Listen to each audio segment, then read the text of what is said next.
Good morning, ladies, and welcome back. This is your Read Aloud assignment video.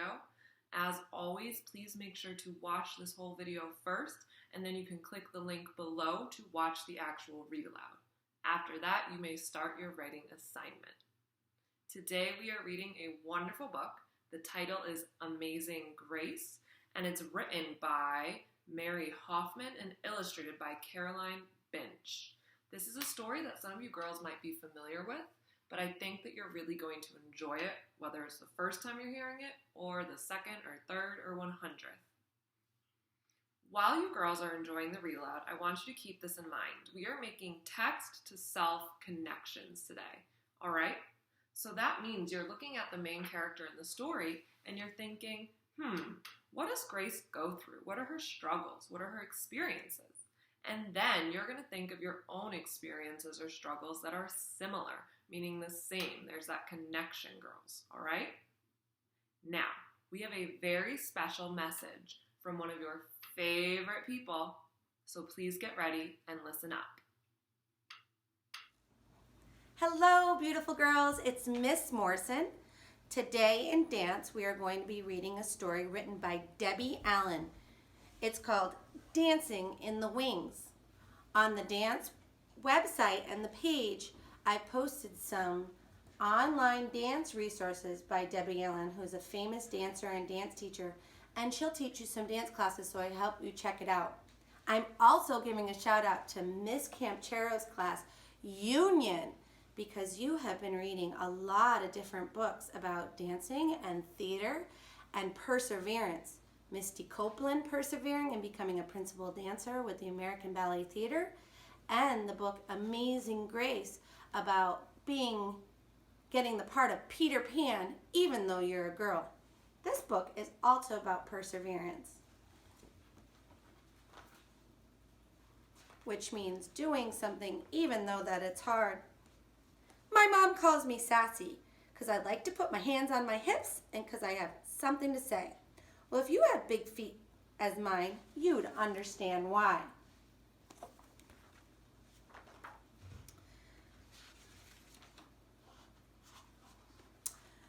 You should join a swimming team since you got those long toes and don't need any fins, my older brother Huey teased. I shot right back. At least I don't have a big forehead looking like a street lamp. Mama said, stop all that bad talk. You act so ugly sometimes, Huey. Your big head is a sign of intelligence. And Sassy, your big feet will make your legs look longer and prettier in your ballet shoes. My legs were longer, all right, so long that when I went to tendu, point my toe at the bar, I tripped Miss Catherine, our teacher, who was coming down the line. Looking the other way, splat, she landed under the piano and her legs up in the air. Ugh, it was funny. Even she had to laugh. Sassy, she called out, I'm going to tie orange bows on those big feet. Sorry, Miss Catherine, I answered. But if you don't wear your glasses, you still won't see them. One thing for sure, because of my long legs and big feet, I could jump higher and spin faster than anybody else. I was taller than the rest of the kids at school, even the boys. At our recitals, all the other girls got to dance solos and duets and wear pretty tutus. I was too big for the boys to pick up and too tall to be in line with the other girls, so I watched from backstage, dancing in the wings, hoping that if I just kept dancing and trying, it would be my turn to dance in the spotlight.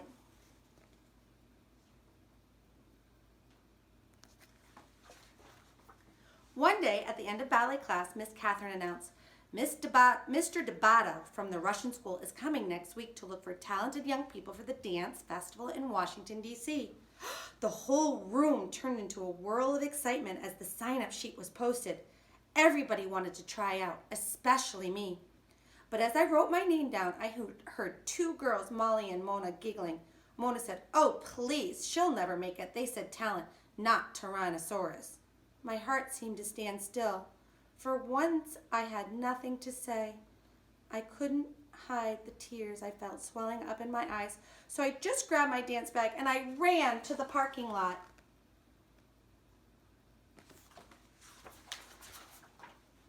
I heard a familiar horn honk and turned to see my Uncle Red in his bright green pickup truck. Uncle Red had the whitest, tightest, curly hair, smelled of cigars, and every day wore something red.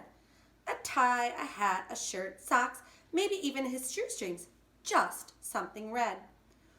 Why, of all the days did Mama have to send him in his pickup? Why, today I was not in the mood for his jokes or stories, but I quickly dried my eyes and smiled.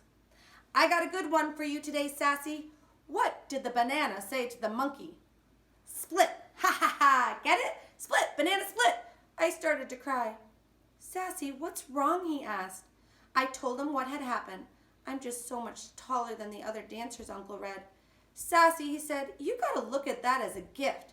Being tall means you can see all around, so you can always find the right path to take. No, I said, it means I stick out like a big bump on someone's nose. I'll never get to dance. It's a waste of time to go to that audition. Listen, gal, said Uncle Red, if I was as tall and pretty as you, I wouldn't need to wear red so people would know it was me coming. All you gotta do is make your mark on the world as walk into the room.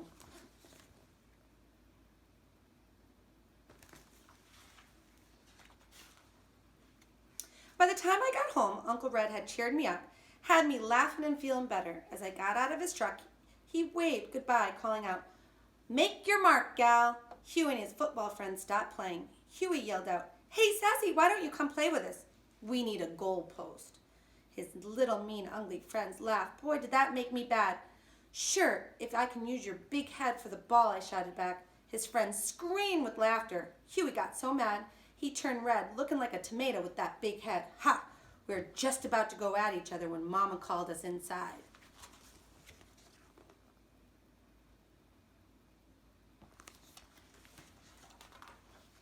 Late that night, I lay awake, staring out my window and thinking about Uncle Red's word.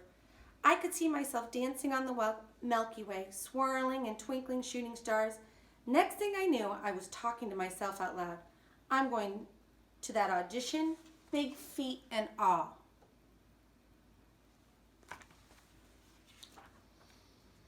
On the day of the tryouts, kids came from all over the city. It was so crowded. Everyone was expected to wear black. But like Uncle Red, I picked my own color, bright yellow. And instead of standing in the back, I squeezed between Molly and Mona, right in the front. I ignored their snickering. Miss Catherine came in and introduced Mr. Tabata. Everyone applauded. Boy, was he short. Couldn't have been more than 4 feet 9 inches tall. He started walking down the rows, pacing back and forth, just looking at us. Then he stopped right in front of me and said, Young lady, why are you wearing that loud yellow leotard? I need to put on sunglasses to see everybody else. Please go to the back row.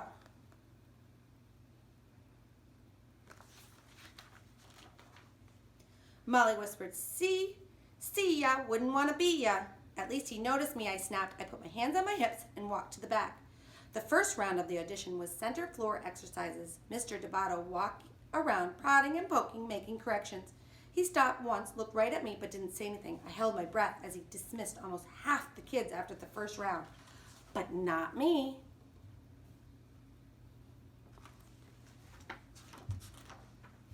Next was the Adagio, the slow section. I stood as close to Mona as I could and whispered, Your little skinny short legs are going to look like chicken wings next to mine. I'd rather look like a chicken than a turkey like you with a long neck, she answered back. Talk to the hand, I told her, and I took my leg up so high it got stuck. Luckily, I could balance on my other big foot, so I just held it until Mr. Tabata remarked, Young lady, the exercise is finished. Oh, I jumped out of position. Show off, Molly grunted. Gobble, gobble, Mona imitated a turkey. Then came the leaps across the floor. I took off like Jackie Joyner-Carissa in the long jump at the Olympics. With one leap, I sailed into the air past all the other girls. Molly and Mona watched, looking pea-green with envy. When I finished, Mr. Tabata yelled, Young lady, you must learn to dance to the music. Up on the count of 1, down on the count of 3. 3, not 5. You have rhythm of a Charlatan. I was crushed. As I passed Mona to get back in line, she said, Next time, bring your body down by 3. Oh, I wished I was a wizard and could turn them into 2 frogs in tutus trying to hip-hop.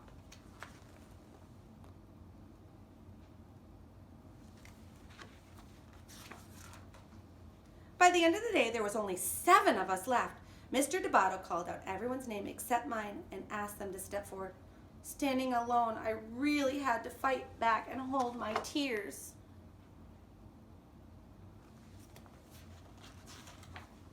Then I heard some, "Thank you all for coming today. Keep working, keep trying. You are dismissed." Mr. Tabata said to me, "Sassy, you have a great deal of potential. You have beautiful long arms and legs, but you flail around with no control. You must learn to use your feet better. And timing, timing, timing. We have a lot of work to do when you come to Washington this summer, but please, please leave that loud yellow leotard at home. All you need to do to walk into a room." Dismissed, and he walked out. Jumping and shouting, I ran into the parkland. "I made it! I made it! Mama, I made it!" Guess who was there to pick me up? Mama, Uncle Red, Huey, and half his football team piled in the back of the green truck on their way to the game. Everybody was so proud of me, even Huey. "You go, Miss Bigfoot." "Thank you, Mr. Bighead," I said, and we all laughed.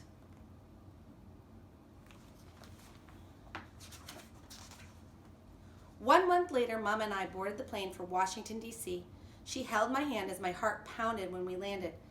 At the school, there were young dancers from Russia, Mexico, France, China, Cuba, Brazil, New York, Texas, and long-legged me from Inglewood, California. In class, the first day, Mr. Tabata introduced me to his 12-year-old prodigy, a boy named Dwight, who is 5 feet 10 inches tall. "Dwight, I think I have found you a partner. Meet Sassy."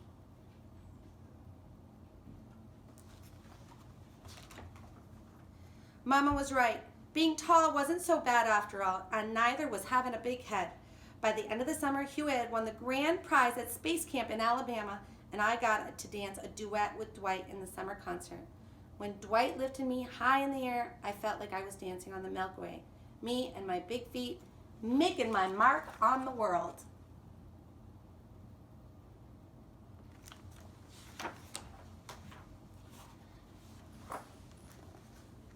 So beautiful, girls.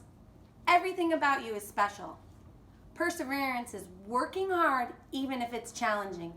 You can do it. I miss you all very much. Love, Miss Morrison.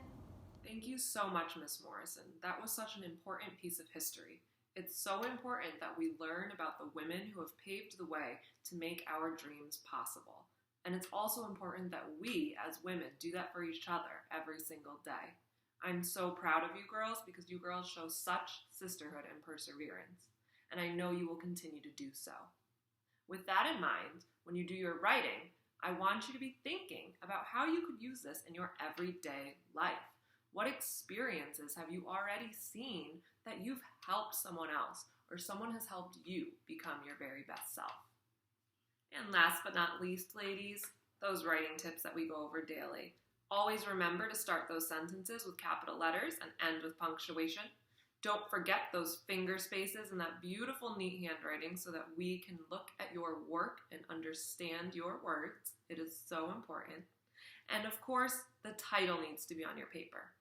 This week, you don't need to write the title in an introduction sentence, but please put it at the top so that we know what book you're writing about. And remember, the title today is Amazing Grace. And then you're answering, what struggles did the character overcome? And that character is Grace. And then you're going to say, what similar struggles have you overcome? So you're going to look at Grace's struggles and experiences and compare them to your own. And then last but not least, you're going to do that illustration. And as always, girls, please make sure your name and date are on top of your paper. And when you finish, your grown-up can either take a picture and send it to your teacher on Class Dojo, or you can save it in that file and then bring it back to school once we are all back together. Keep up that hard work, girls, and good luck. We'll see you soon.